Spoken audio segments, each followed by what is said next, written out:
Good morning and welcome to United Airlines Holdings Earnings Conference Call for the first quarter 2024. My name is Krista and I will be your conference facilitator today. Following the initial remarks from management, we will open the lines for questions. At that time, if you would like to ask a question, please press star 1 on your telephone keypad. And if you would like to withdraw that question, again, press star 1. This call is being recorded and is copyrighted. Please note that no portion of the call may be recorded, transcribed, or rebroadcast without the company's permission. Your participation implies your consent to our recording of this call. If you do not agree with these terms, simply drop off the line. I will now turn the presentation over to your host for today's call, Christina Edwards, Managing Director of Investor Relations. Please go ahead. Thank you, Krista. Good morning, everyone, and welcome to United's first quarter 2024 earnings conference call. Yesterday, we issued our earnings release, which is available on our website at ir.united.com. Information in yesterday's release and the remarks made during this conference call may contain forward-looking statements, which represent the company's current expectations or beliefs concerning future events and financial performance. All forward-looking statements are based upon information currently available to the company. A number of factors could cause actual results to differ materially from our current expectations. Please refer to our earnings release, Form 10-K and 10-Q, and other reports filed with the SEC by United Airlines Holdings and United Airlines for a more thorough description of these factors. Unless otherwise noted, we will be discussing our financial metrics on a non-GAAP basis on this call. Please refer to the related definitions and reconciliations in our press release. For a reconciliation of these non-GAAP measures to the most directly comparable GAAP measures, please refer to the tables at the end of our release. Joining us on the call today to discuss our results and outlook are our Chief Executive Officer, Scott Kirby, President Brett Hart, Executive Vice President and Chief Commercial Officer, Andrew Nocella, and Executive Vice President and Chief Financial Officer, Mike Leskinen. In addition, we have other members of the executive team on the line available to assist with Q&A. And now, I'd like to turn the call over to Scott. Thanks, Christina, and welcome everyone to the call today. Before we dive into our Q1 earnings performance, I want to start by talking about the issue that always comes first at United, safety. Safety is the fundamental pillar of our core 4 net. Safe, caring, dependable, and efficient, and in that order. Safety is at the core of everything we do at our airline to make United a success. As you've read, the FAA recently began evaluating several elements of our operation to ensure we're doing all we can to drive safety compliance. We welcome the FAA's engagement, and we are embracing this review as an opportunity to take our safety culture standards to an even higher level. As we undergo this review, I have confidence that first, we have a strong foundation and a culture of safety here at United, including training, systems, processes, and reporting culture. And that's backed up by our strong track record and the success of our safety protocols. Second, through the FAA review, I'm confident that we'll uncover opportunities to make our airline even safer. At United, we have the best team of airline professionals in the world, and we're committed to embracing this opportunity to make the best airline in the world even better for our customers and employees. Now to our Q1 earnings. We delivered a strong first quarter, and it's clear the United Next plan continues to put our airline on a bright path. Notably, we saw meaningful year-over-year margin improvement in the first quarter, and if the Boeing MAX 9 hadn't been grounded, we would have been profitable for the quarter. Our United Next plan continued to demonstrate resilience in challenging industry conditions as we faced further significant aircraft delivery delays. These delays are driving temporarily higher costs this year, but we've been able to find ways to offset most of those headwinds. On demand, we see continued positive momentum in bookings across all customer segments, from the most price-sensitive customers to domestic road warriors and up to the premium global customer. Our cost management and clear demand for the United product continue to support our confidence in the United Next strategy and full year 2024 EPS of $9 to $11. In conclusion, I'm proud of the United team for delivering top-tier operational and financial results. Thank you for all the work you do that makes us the airline that customers choose to fly. And with that, I'll hand it over to Brett. Thank you, Scott, and good morning. I'd like to thank our employees for their hard work this quarter as we navigated through the grounding of the Boeing MAX 9 fleet. We recovered well and got our customers to their destinations with limited disruption. As Scott mentioned, together with the FAA, we have begun an in-depth review of our processes and procedures. These reviews are being taken very seriously, and we will see this as an opportunity to further strengthen our commitment to safety. As we work through this safety review with the FAA, certain certifications will be delayed. As a result of this, we expect a small number of aircraft scheduled for delivery in the second quarter to be delayed. We expect this to have a minimal impact to our 2024 capacity plans. I am confident that we will be able to successfully look back on this review process, resulting in an even better airline for our customers, employees, and shareholders. On the employee front, we reached a tentative agreement with the IBT for a 4-year extension to their existing contract. We expect to hear if it is ratified by their membership in the next few days. Taking a look at our operation, in the first quarter, we delivered top-tier service for our customers. We had our second-best on-time departure performance in the first quarter in our history, excluding pandemic years. This resulted in being second in the industry in on-time departures for the 7th month in a row. Additionally, our wide-body operation had the company's best on-time performance since the pandemic. We accomplished all of this while having the highest seat factor for any first quarter in our history. This is a great testament to the hard work of our team. In addition to strong operational performance, we also continue to make customer enhancements that have driven up our Net Promoter Scores. Some of these include continuing to retrofit our existing mainline fleet with signature interiors that feature larger overhead bins, in-flight entertainment in every seat back, and Bluetooth connectivity. Signature interior aircraft score 9 points higher in on-time NPS compared to the rest of the narrow-body fleet, and we are on track for 50% of our North America fleet to have signature interiors by the end of the year. We were the first U.S. airline to offer Mileage Plus pooling, allowing customers to share and use miles with their friends and families. We've also partnered with the TSA to launch TSA PreCheck touchless ID at O'Hare and LAX, which uses biometrics to enable customers to pass through the TSA line faster and without having to pull out their ID. Running a reliable air operation and enhancing the customer experience continues to differentiate United. These encouraging operational results and improved Net Promoter Scores, combined with our focus on safety, are creating strong momentum for the rest of 2024. I will now turn it over to Andrew to talk about the revenue environment. Thanks, Brett. United's revenue and financial performance will be top tier in Q1, and as Scott and Brett mentioned, we also had strong operational results. Without the grounding of the MAX 9, we clearly would have produced a profit in the quarter. Looking back at 2023, we did have a great year, particularly in Q2 and Q3. However, United's relative financial performance in Q1 of 2023 did not meet our expectations. Improving United's absolute and relative Q1 margin is something we're very focused on to achieve our long-term financial targets. Q1 has always been our most challenged quarter financially.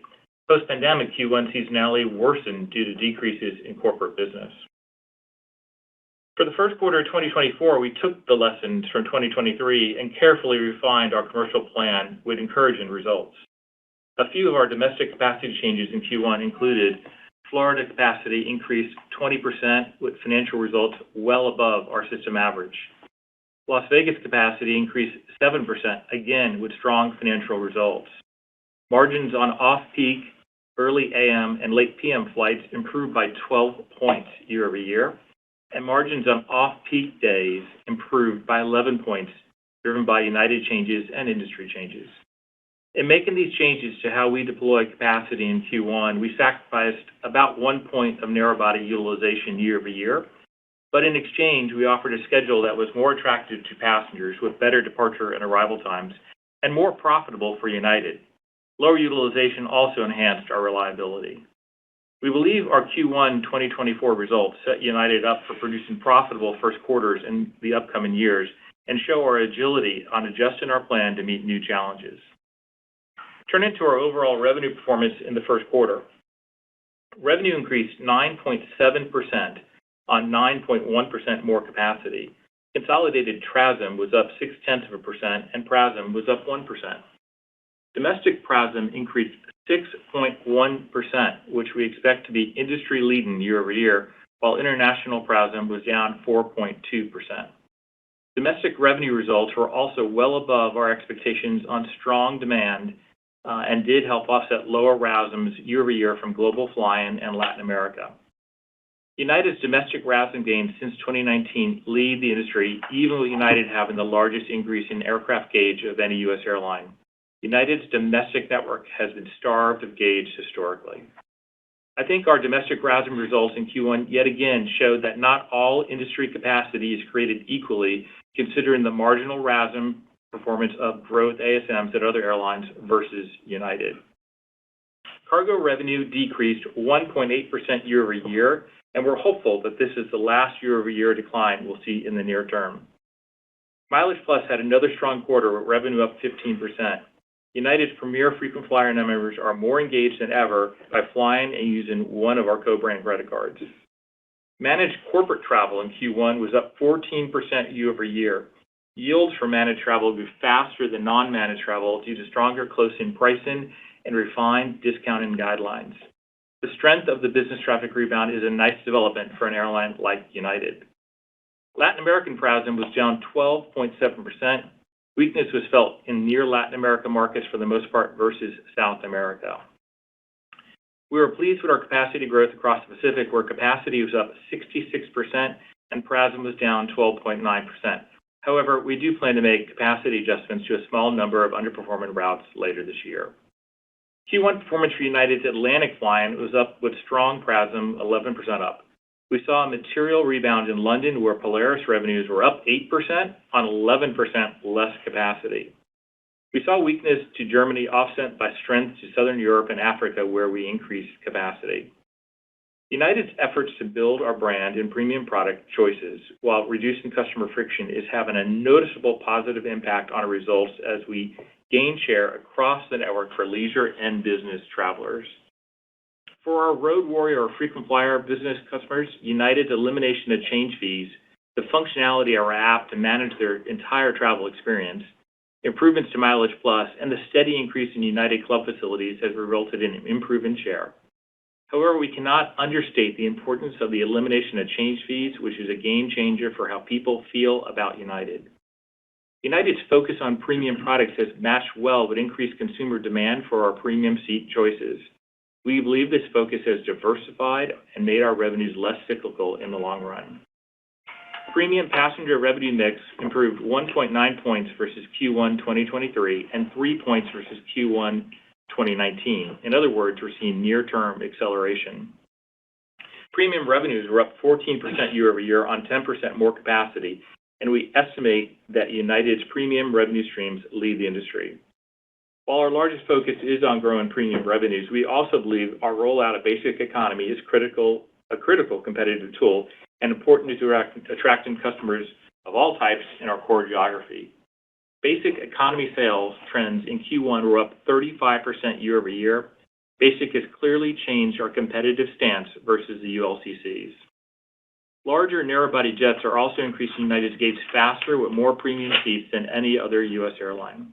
We are absorbing this gauge increase well, which can be easily measured in our continued domestic RASM growth relative to others. We continue to plan for further gauge growth between 2025 and 2027 with our expanded MAX 9 and A321 fleet. Other product innovations are planned with the goal of increasing choice for customers, expanding premium revenue streams, and segmenting demand. United's gauge growth will also create further cost convergence. More importantly, gauge growth provides consumers a wide range of premium seat choices that they want and that we have proven we can monetize. For Q2, we continue to see strong domestic and Atlantic demand with positive PRASM results tempered by the Pacific, where we expect a negative result year-over-year. We also expect Latin America will have a materially negative PRASM result year-over-year in the quarter.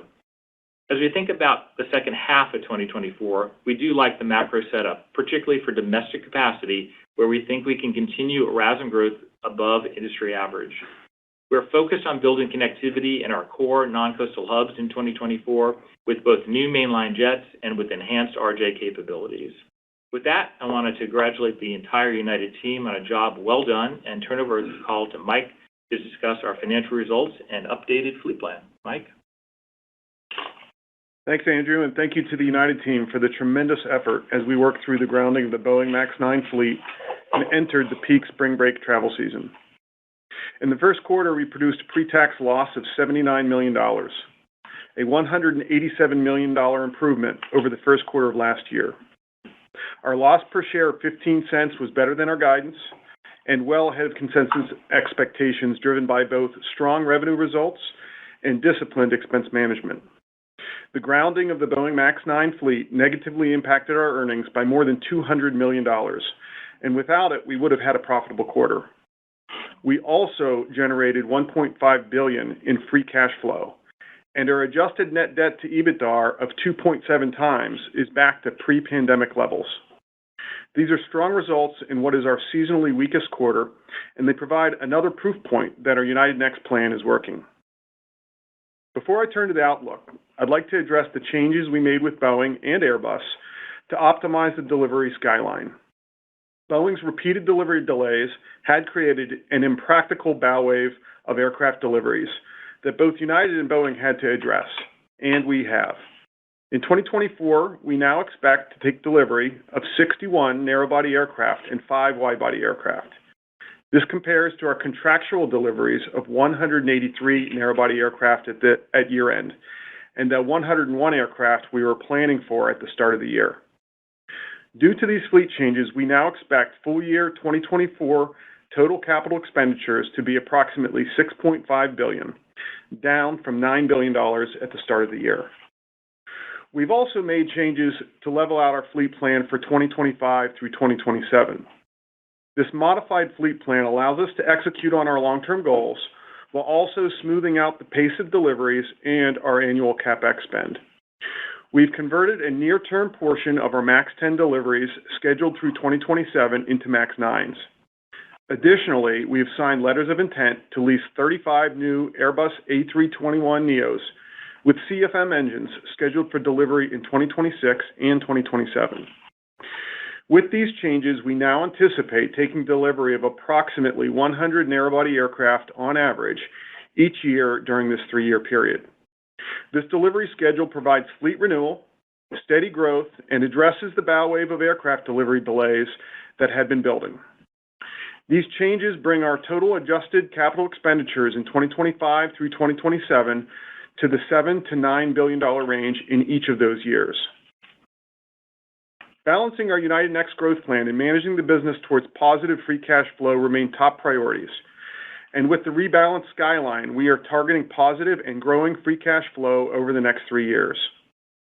While we will provide an updated long-term earnings target later this year, we are confident we are on a path to higher earnings, better margins, and materially stronger free cash conversion.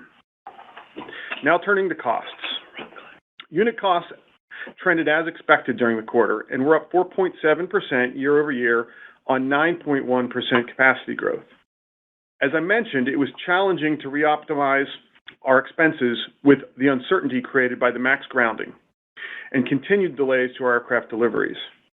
While our underlying costs are consistent with our forecast at the beginning of the year, it's important to understand that the continued reduction in capacity from delivery delays will continue to temporarily pressure our CASM-ex for all of 2024.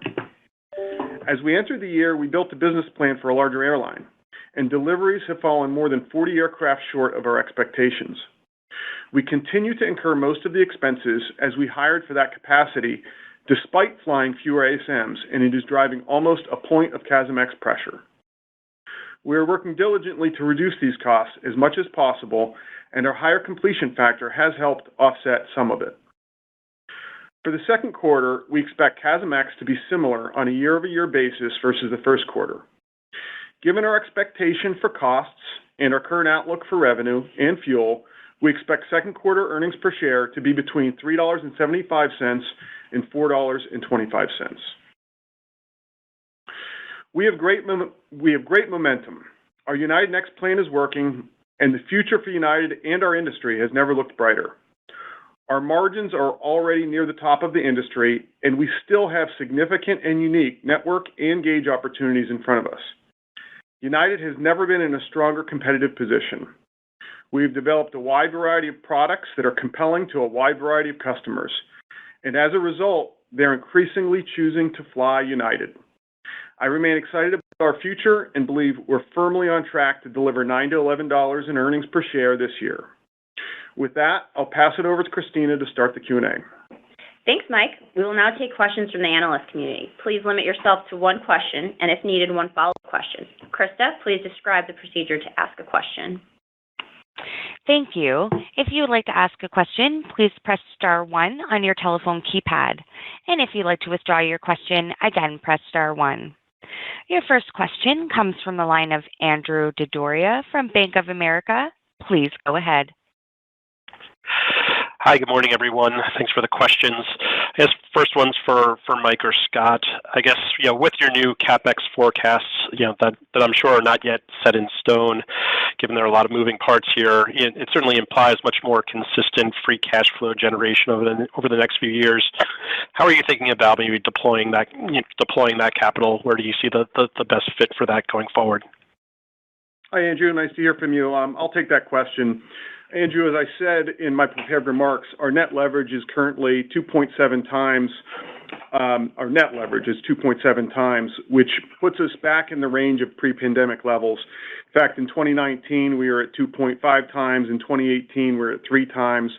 As we look at the path forward, I expect to see continued deleveraging. We also still have some high coupon debt outstanding. A piece of our Mileage Plus debt, $1.8 billion, becomes prepayable in July. That debt is still yielding over 10%. So that'll be my near-term priority, is to take care of that debt. After that, with on our way to investment-grade credit metrics, we're going to have a tremendous amount of flexibility, and we'll revisit other uses of free cash at that time. But you're going to have to stay tuned. Great.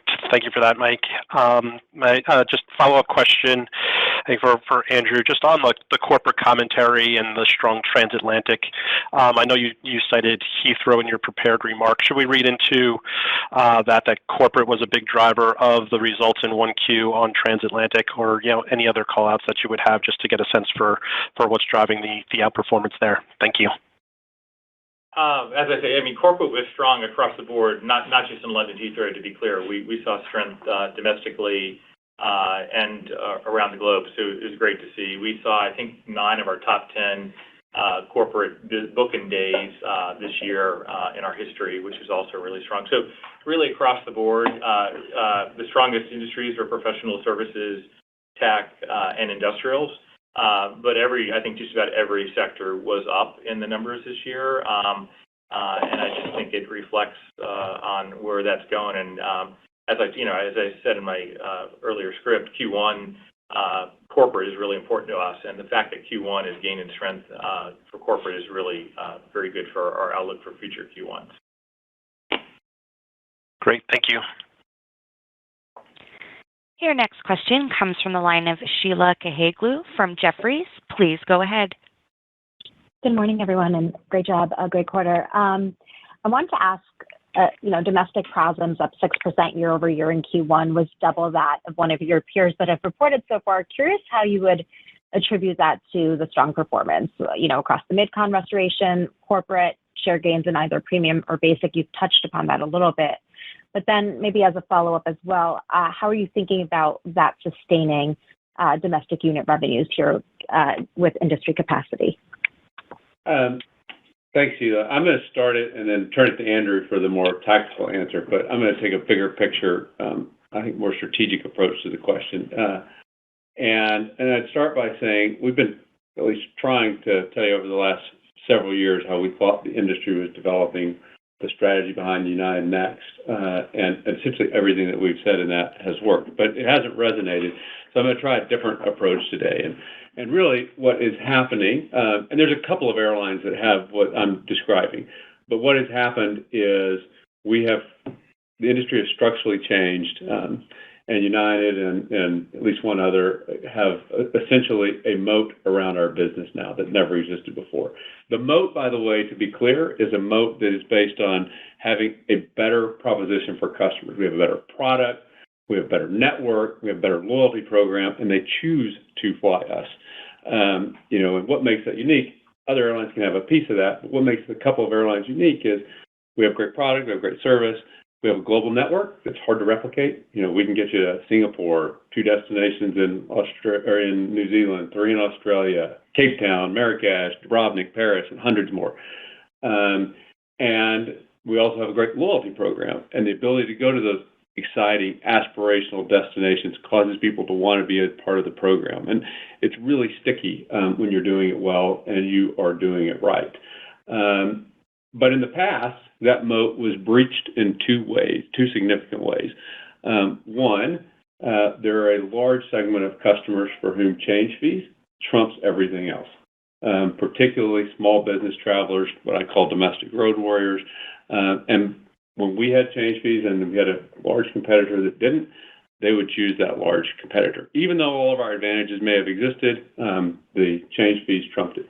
It turns out that segment of the traveling public appears to be even larger than I appreciated, and we're now winning them because our natural advantages win.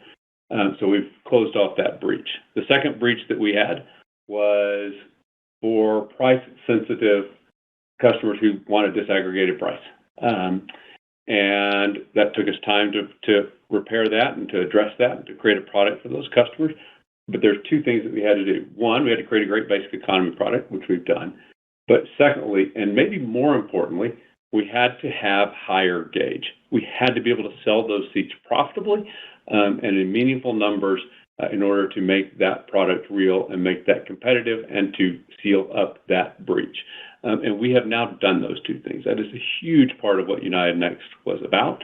And those are structural changes. The moat that I described, where we have great service, but we also have a great global network, which leads to a great loyalty program, is structural, and it is permanent. And to your point about, is this temporary or is it going to go on forever? This is the new normal. There's a couple of airlines that fit in this category. We're the highest margin airlines now. That is going to be the case going forward because this was a structural change, no longer theoretical. This has happened. Andrew? Well, it's hard to follow that. I mean, on the tactics, the one that I would bring up at a very high level would be, we went into the quarter not trying to maximize aircraft utilization, particularly in seasonally Q1, which is weaker. We went in trying to maximize our profitability, and I think it worked. I'm really proud of the team for all the changes we made across the network because I think they were incredibly effective. Great. Thank you so much. Your next question comes from the line of Connor Cunningham from Melius Research. Please go ahead. Hi, everyone. Thank you. Just going back to the comment on you taking advantage of the number of opportunities in the U.S. domestic market, can you just maybe elaborate a little bit more on that? You talked a little bit about Florida and Las Vegas. Is there any learnings that you go into peak season, or is it more of just a shoulder comment as you kind of take advantage of some of the other issues that some of the other carriers are dealing with in general? Thank you. Sure. Well, as Scott said, the United Next, vision here goes across all quarters. But in Q1, we definitely did see a lot of opportunity to continue to take advantage of things that were in our control. And within our control was the ability to continue to pivot the airline to more sunshine-type markets like Florida and the Caribbean. And we did so, I think, with great success. And Las Vegas, we put in that category as well, that our capacity deployed there was incredibly effective.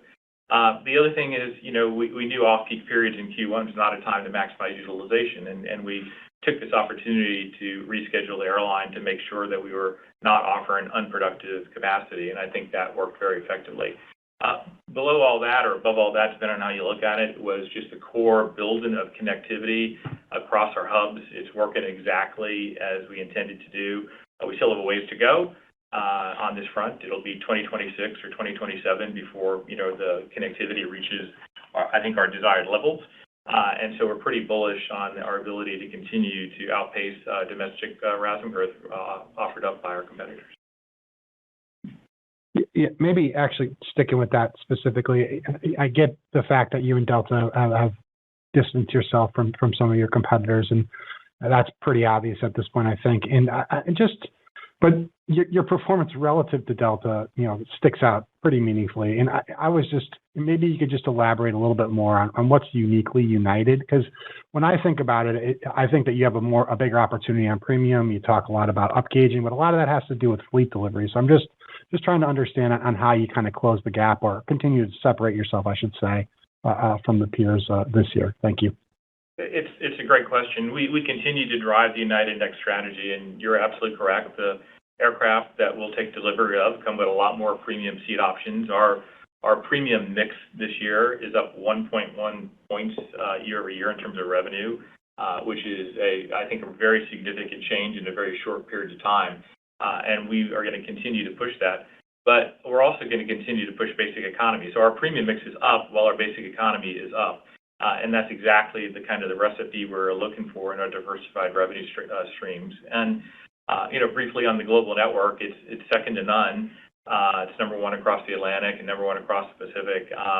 And the changes we've made have just been, I think, pretty productive and efficient and accretive.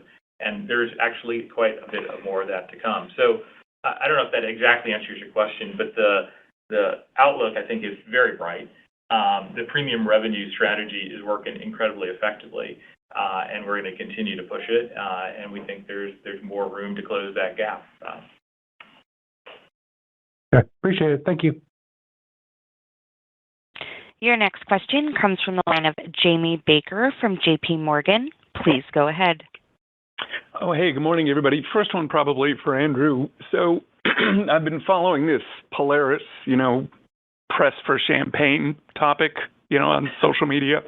And I'll admit, in all seriousness, as an analyst, I'm intrigued by the notion of potentially unbundling the forward cabin. The evolution in economy is, well chronicled at this point, but we haven't seen much change up front. The passenger that books last pays the most, but has the same experience as the passenger that books early and pays the least, the way it used to be in economy.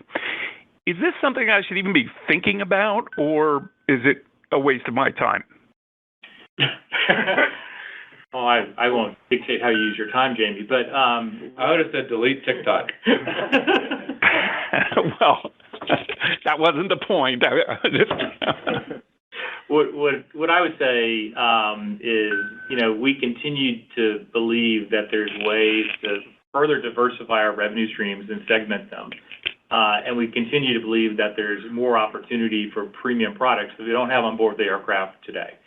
And those incremental premium products, I'm not going to announce it today, but I can tell you have many teams of people working on how to further innovate and provide more and more choice, and to monetize that choice on our behalf, obviously, in the future. So I think that headline was just a hint of more to come, and a lot of people working hard at United to make sure that we can differentiate ourselves, not only from our U.S. competitors, but many of our competitors around the globe. Okay, that's very helpful. And then second, then whoever wants to take this, but when you initially introduced United Next and, its growth plan, aircraft were being delivered on time, the discount model wasn't impaired domestically, so, it was pretty easy for us to map out how your capacity share would ramp over time. Obviously, everything has changed since then. My question is on a relative basis to the U.S. industry. So considering these constraints on capacity, does the new fleet plan keep your relative position, on track with the United Next plan? It actually seems to me like you might be somewhat ahead of the plan on market share, but there are quite a few OA assumptions that I have to make there. There's a lot of moving pieces, so I'm not going to specifically answer the question. Our market share across every single one of our hubs is obviously improving quicker than our capacity share. This year, we're domestically, I think, next 6 months, we're growing less than our competitors. It's TBD on what our competitors are going to do, but we're focused on delivering the United Next plan we created and all the value that's being generated from that. And, our coastal hubs are the second to none, as we've talked about a million times. But getting our core mid-continent hubs up to their critical connectivity levels is a big, big focus, and it's just paying back dividends left and right. And we think it will continue to do so. What exactly our competitors do, I just don't know. we will continue to face struggles on the delivery schemes from Boeing and Airbus. But hopefully, as Mike talked about, we've built in the appropriate insurance plans for all of that, so we can stay better on plan. But suffice to say, you haven't fallen behind on a relative basis to the industry. It depends on what you're measuring. If you're measuring market share in our hubs, absolutely not. Okay. But Jamie, I'd encourage you to measure profitability and our relative profitability. That's certainly what we're focused on here at United. Preaching to the choir. Thank you very much. Appreciate it. Your next question comes from the line of Ravi Shanker from Morgan Stanley. Please go ahead. Great. Good morning, everyone. So speaking of TikTok, Scott, your industry commentary is usually very insightful. So I'd love your thoughts on the current headline risk to the industry from the incidents that may be out there. Is this just a social media kerfuffle? Is it a pandemic hangover thing? Is it a lack of new aircraft thing? Is it a labor thing? What's your view on how the industry assures customers that flying is as safe as it can be? Well, safety is the number one priority at United, but I also know it is the number one priority at all of our U.S. competitors. This is one of the places where we don't compete, and one of the actually reasons that aviation is not just the safest way to travel, it is by far orders of magnitude better than other forms of travel. And one of the reasons is because in safety, we share data with each other. We share all the incidents and events that happen. We learn from each other, and that's what makes us so strong. I also know at United we have a great foundation, a leading foundation, and we're proud of it, of our training, our systems, our process, and our reporting culture. But it's also true that there was, while they were unrelated, a cluster of several high-profile events that have happened at United and in the industry. And I think that is an opportunity for us to take what is already to step back and take what is already a very high standard of safety and find ways to make it even higher. That's why, certainly at United, we're embracing this as an opportunity. There's already a lot of things we've done, but there are going to be more that we do. Embracing this as truly an opportunity to take the already high standards to an even higher level, and I'm confident that we will do that.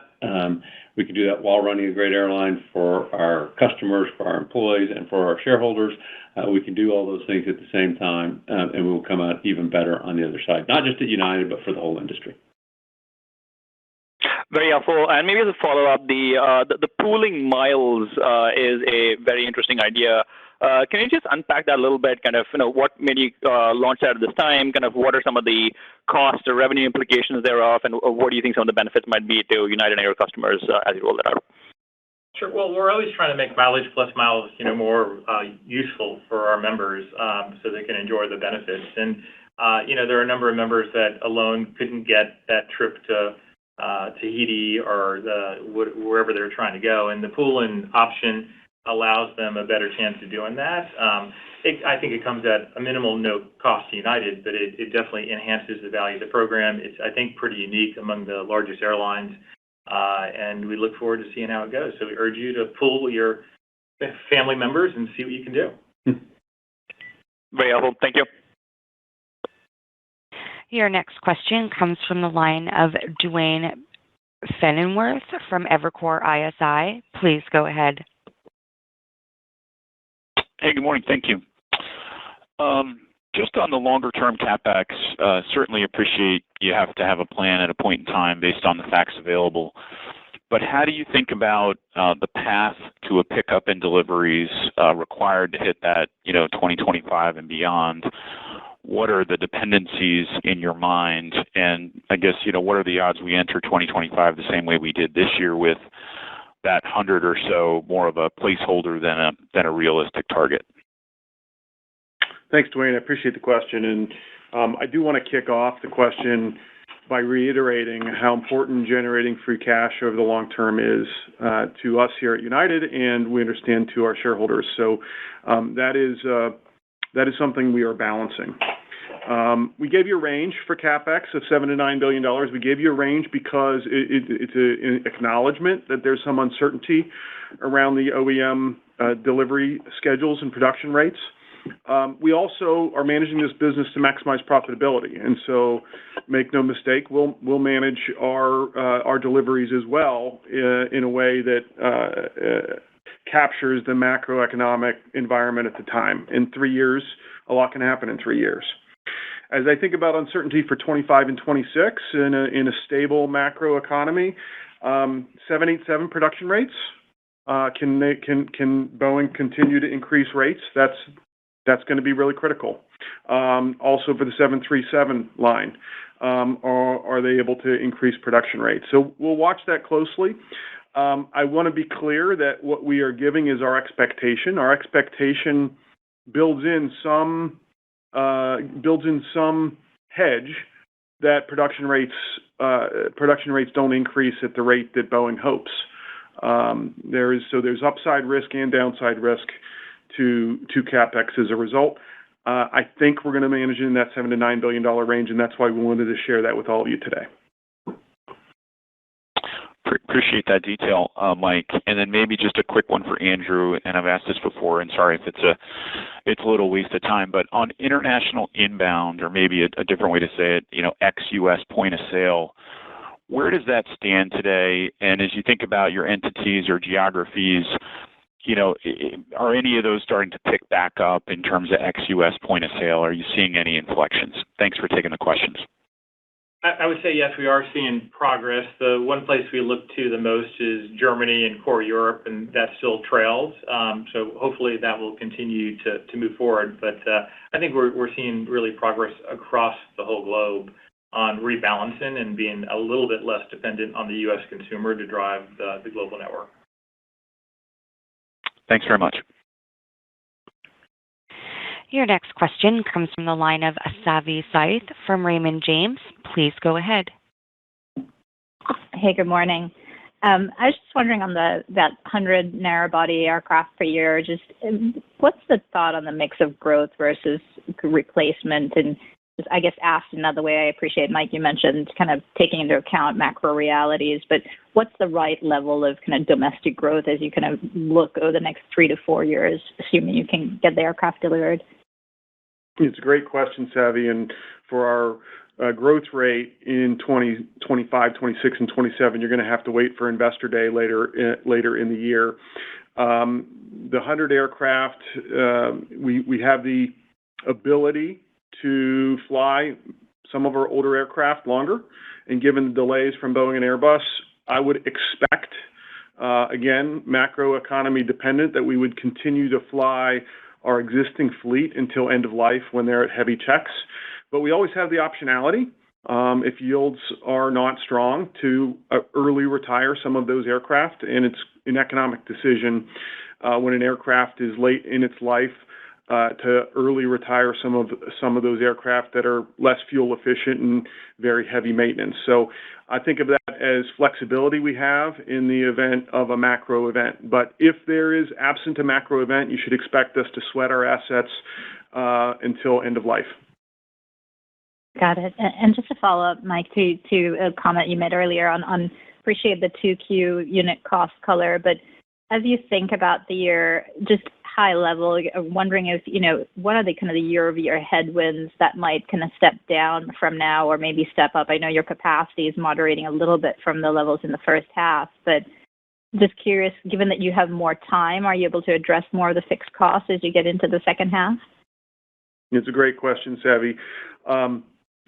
I would say you need to think about labor costs, and when we lap and annualize some of those labor costs, so that would be the number one factor you should put into your model around differences quarter to quarter. Number two, the CASM-ex impact of flying 40 less aircraft than we planned for this calendar year. You should expect those costs to linger as we get into the back half, and particularly into fourth quarter.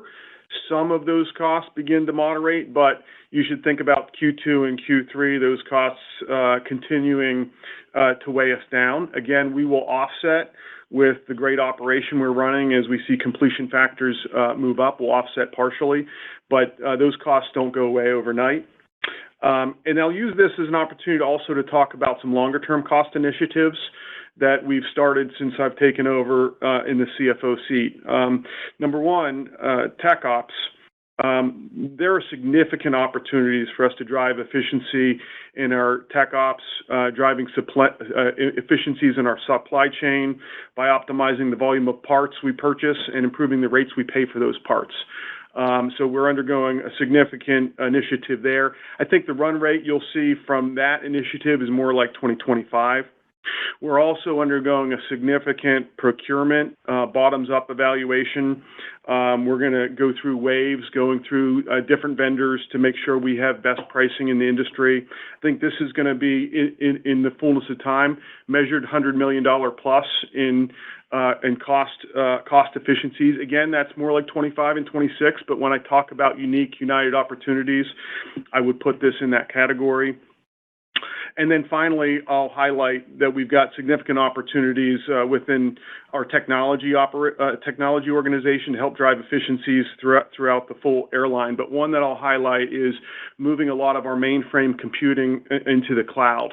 That's something that you don't save the cost of moving to the cloud until you shut the mainframe down. So in many cases, we've moved 70, 80, 90% to the cloud, but we still have to maintain that mainframe with 10 or 20% of the systems on that mainframe. So there's a little taste. We'll give a lot more fulsome answer at our upcoming Investor Day. Very helpful. Thank you. Your next question comes from the line of Scott Group from Wolfe Research. Please go ahead.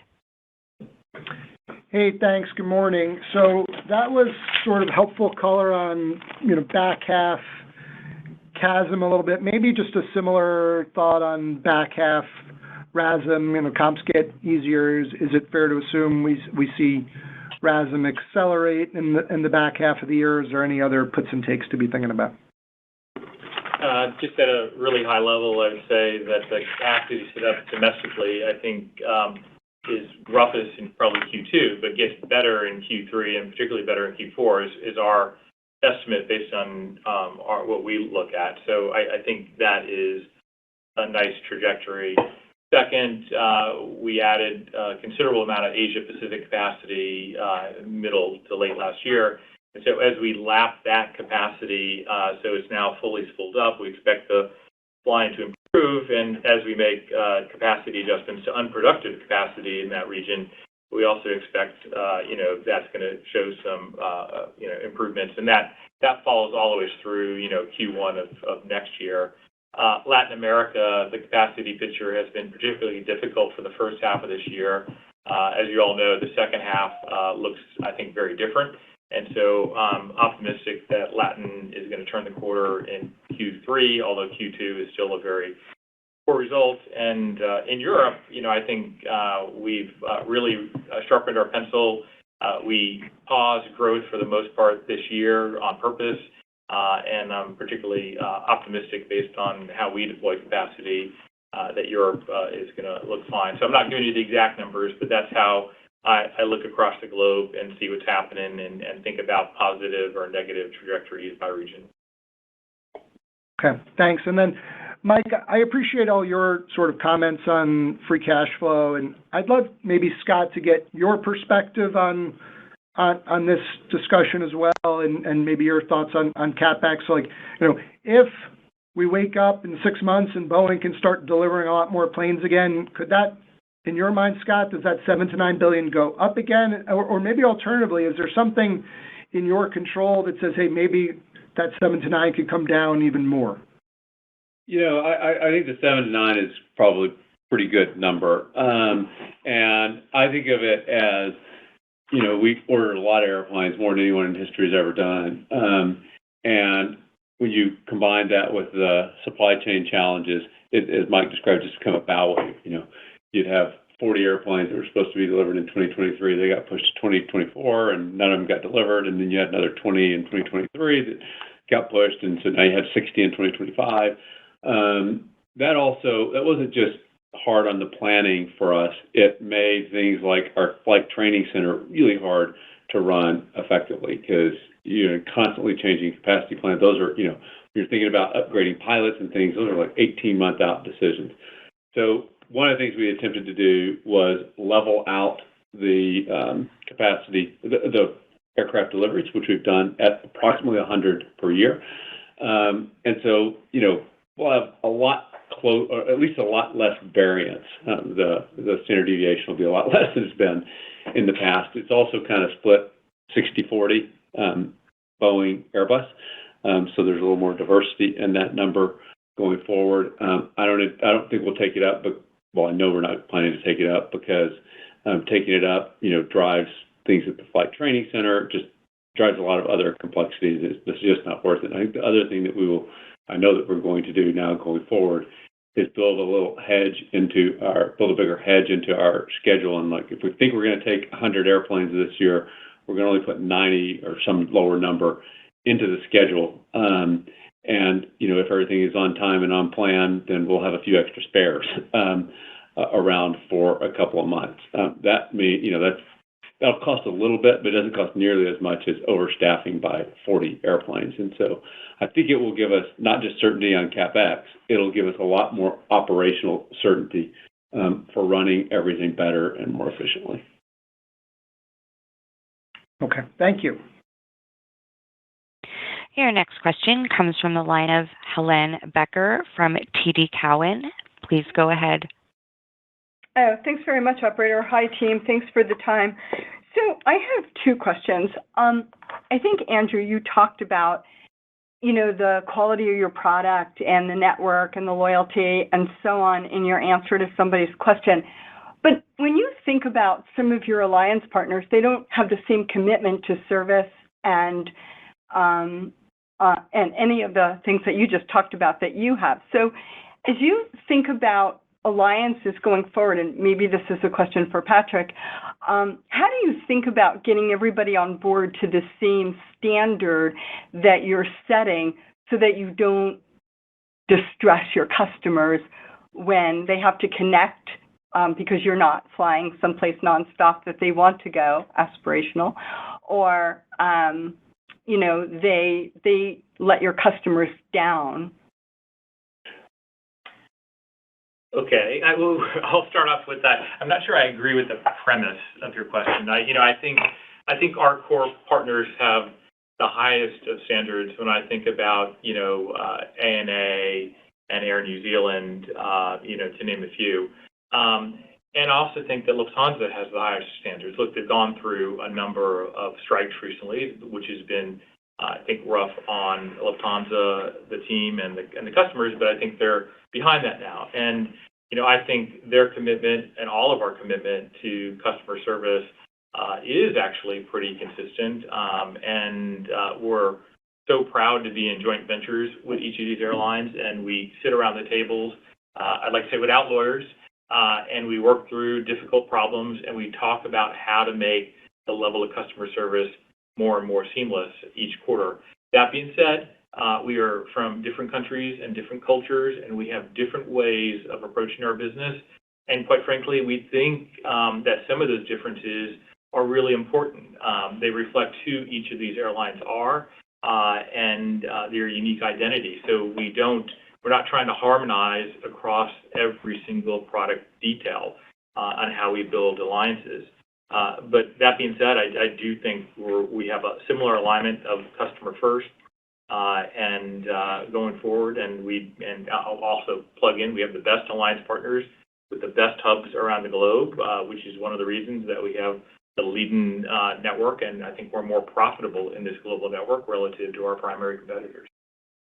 Okay, that's very helpful. Thank you. And then just for my follow-up question, maybe Mike, as we think about the earnings guidance for the second quarter, how should we think about the percentage corporate, leisure, domestic, international? Are you starting to skew more corporate international, in the next 6 months than you have in the past? Or, how should we think about that breakdown? Thank you. Helene, I would just say that all of the above. Domestic leisure has been really strong, and despite that historically being an area where we were we had less of a exposure than some of our peers, we've done an incredible job. Now, business demand is clearly continuing to come back, and that's wind in our sails from a relative perspective. So I think, as we've said, it's been the theme of the call. The current results at United are very strong, but the future is even brighter. So feel great about business continuing to drive our relative results. I'll add one. Okay. I'll add one incremental fact, Helene. The growth in Polaris load factors has been pretty significant year over year, and the growth in premium load factors across the board at United Airlines. Our paid premium load factor was up 9 points year over year in the quarter, which is amazing. But as we revenue managed all of that, we kept all of the premium leisure passengers in their seats as we added more corporate into their seats. So we were able to do both. And that is one of the reasons for the great execution in the quarter, is that, we see corporate rebound, but we see the desire for premium products by leisure customers continuing to be strong. So is the answer then you're putting more premium seats? Because if you have corporate demand for those same seats, you're pricing up to lose some, right? Don't you have to price up to lose some of that demand? What happened in this particular case is during the pandemic, we had very high free load factors in some of these premium cabins, and that number is coming down more towards normal. Okay. All right. That's really helpful. Thanks, team. Thanks, Elaine. Bye, Elaine. Your next question comes from the line of Brandon Oglenski from Barclays. Please go ahead. Hey, good morning. Thanks for taking my question. Mike, can you give us some insight on how you're planning for the cost structure in 25 through 27, just given the variability that you gave us on CapEx and not, I know it's aspirational to get 100 deliveries every year, and Scott spoke to it as well. Maybe you filter in some buffer here on spare aircraft. But how do you think about hiring, especially given that some of these training events might, be an 18-month decision? I think by level loading our aircraft delivery schedule and making the skyline stable, we're going to be able to better match our flight attendant. We're going to be better match our pilot hiring, so that the inefficiencies that we're discussing right now around, again, the 40 less aircraft we have for this year, that those inefficiencies will work themselves out. And so that's what's critical to this. But in addition to our overall cost structure, when we think about the inflationary world that we've been in, that pressure the industry is going to continue to face that. But at United, we have the gauge benefit, and that gauge benefit will be metered in a smooth way. So I feel very excited about that. Okay, appreciate that. And maybe just a quick one for you, Mike. I know you guys had wanted to do an analyst meeting, soon here, and that's going to get pushed back. But, any strategic teasers you want to give us on Mileage Plus? Because I know that's been a focus of yours and the team. I will repeat what I've said in the past. Mileage Plus, it's a crown jewel in the assets we have here at United Airlines. It was a critical source of collateral during the pandemic. But the dream is that it is recognized, the value of that asset, the value of that business, especially as we grow it, is recognized in our equity market cap. It's not there today. You're going to see us continue to give more and more disclosure, more and more transparency to that business. You're going to see us share more and more details on the growth plans we have for the data in that business. And eventually, if we get no value in our market cap, we'll take more aggressive actions. I've been a consistent message on that, and you'll hear even more at our Investor Day. Thank you. Thank you. We will now switch to the media portion of the call. If you would like to ask a question, please press star followed by the number 1 on your telephone keypad. And if you would like to withdraw your question, again, press star 1. We'll pause for a moment while we assemble our queue.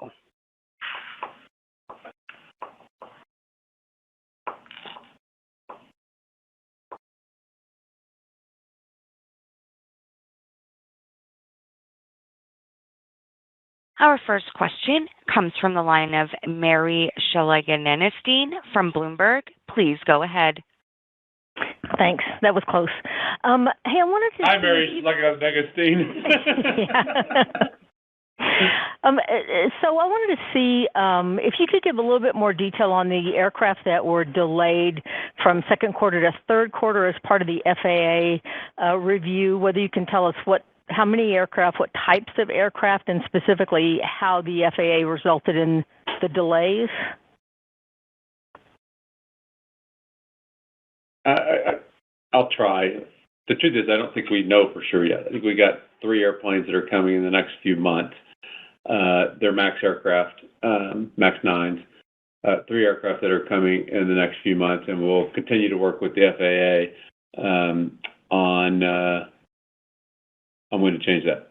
What we're mostly focused on, though, that's not what we are focused on. We are focused on figuring out everything I've said in this call, how to use this, embracing this process as an opportunity to set a new higher standard for safety.